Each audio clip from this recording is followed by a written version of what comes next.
Halo, Assalamualaikum warahmatullahi wabarakatuh. Perkenalkan, nama saya Hayu Eka Wangi dengan NIM 140142421.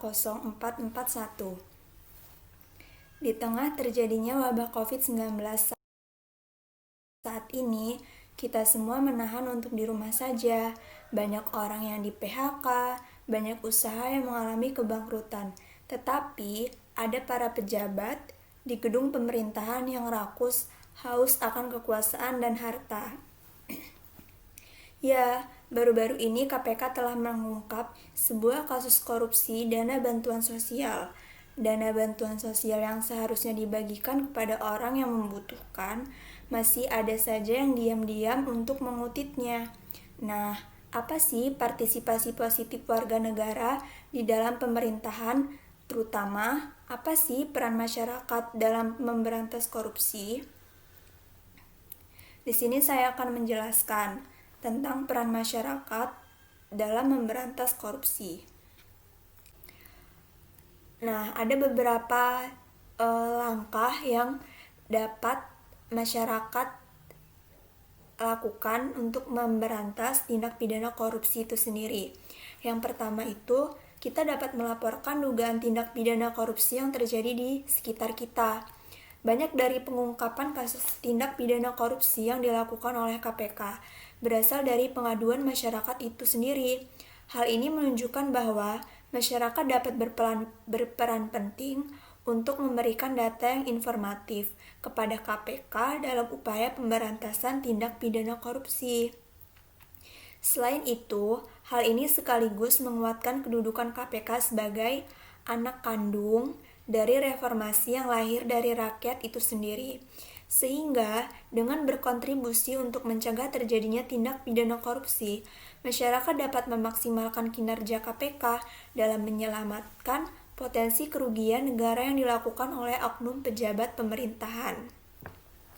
Dan yang kedua, menumbuhkan literasi pendidikan dan kultur anti korupsi.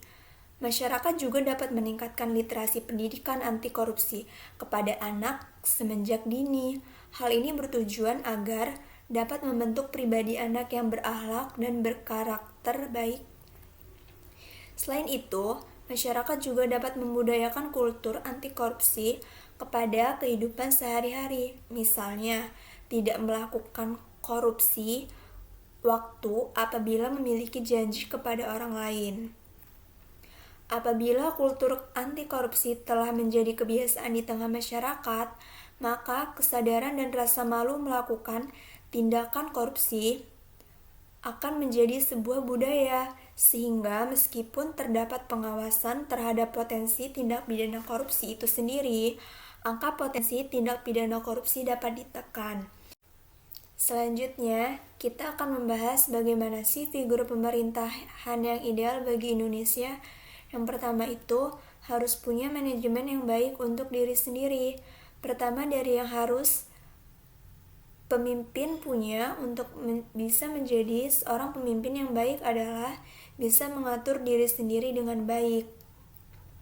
Ya, pada intinya, seorang pemimpin harus bisa mengontrol dan disiplin terhadap semua tindakan yang dilakukannya. Di samping pemimpin juga harus menjauhi yang namanya sifat kaku dan tidak fleksibel karena itu akan tambah menyusahkan pemimpin itu sendiri.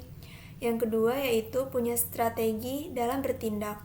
Setelah manajemen diri, kriteria selanjutnya yang wajib dimiliki oleh seorang pemimpin ialah segala tindak tanduknya harus disusun dengan baik dan penuh strategi. Sebagai leader atau pemimpin, semua keputusan tentunya berada di tangan pemimpin. Baik atau buruknya langkah seorang pemimpin dan tim kedepannya bergantung pada pengambilan keputusan yang diambil oleh pemimpin itu sendiri. Oleh karena itu, seorang pemimpin idealnya haruslah cerdas dalam menentukan strategi terbaik yang nantinya mampu memberikan hasil sesuai ekspektasi. Yang ketiga, mampu berkomunikasi dengan baik dan efektif. Kita semua setuju bahwa komunikasi itu peranannya sangat fundamental di seluruh aspek kehidupan, mulai dari lingkungan keluarga, lingkungan masyarakat, sampai dengan lingkungan pekerjaan. Komunikasi yang baik tentu akan menjadikan semua aspek tersebut dapat berjalan sebagaimana mestinya. Seorang pemimpin yang baik tentunya menyadari akan pentingnya komunikasi, dan bukan hanya soal komunikasi itu sendiri, namun ia juga tahu bagaimana menciptakan suatu pola komunikasi yang efektif. Artinya, kapan harus berbicara dan kapan harus mendengarkan. Saat tengah mengadakan rapat dengan tim di kantor misalnya, pemimpin tentu saja harus bisa menyampaikan informasi yang berkaitan dengan rencana pada saat itu dengan singkat, padat, dan jelas, sehingga tidak akan terjadi yang namanya miscommunication. Komunikasi yang baik itu sendiri harus menjalar di semua aspek, yakni komunikasi langsung ke tim yang bersangkutan, departemen atau staf lain, sehingga ke komunikasi virtual seperti email dan media sosial. Dan yang keempat, punya tujuan yang jelas dan konsisten. Untuk mencapai sebuah kesalahan besar, jika pemimpin berpikir untuk melangkah tanpa memiliki tujuan yang jelas, kendati situasi dalam kondisi cenderung dinamis, namun sudah memiliki tujuan jelas di awal, akan membuat pemimpin selalu fokus dan berusaha untuk mencari penyelesaian manakala sedang terjebak di suatu masalah yang menghambat. Demikian ketika di tengah perjalanan ada suapan angin yang membuat pemimpin sedikit goyah. Dengan menerapkan pola pikir seperti ini, maka pemimpin telah memenuhi kriteria seorang pemimpin yang baik. Semoga Indonesia seiring berjalannya waktu dapat menjadi negara yang maju, adil, akan hukum yang berlaku, dan yang terpenting bisa memberantas korupsi yang sangat merugikan rakyat dan negara. Demikianlah yang dapat saya sampaikan, kurang dan lebihnya saya mohon maaf. Terima kasih. Wassalamualaikum warahmatullahi wabarakatuh.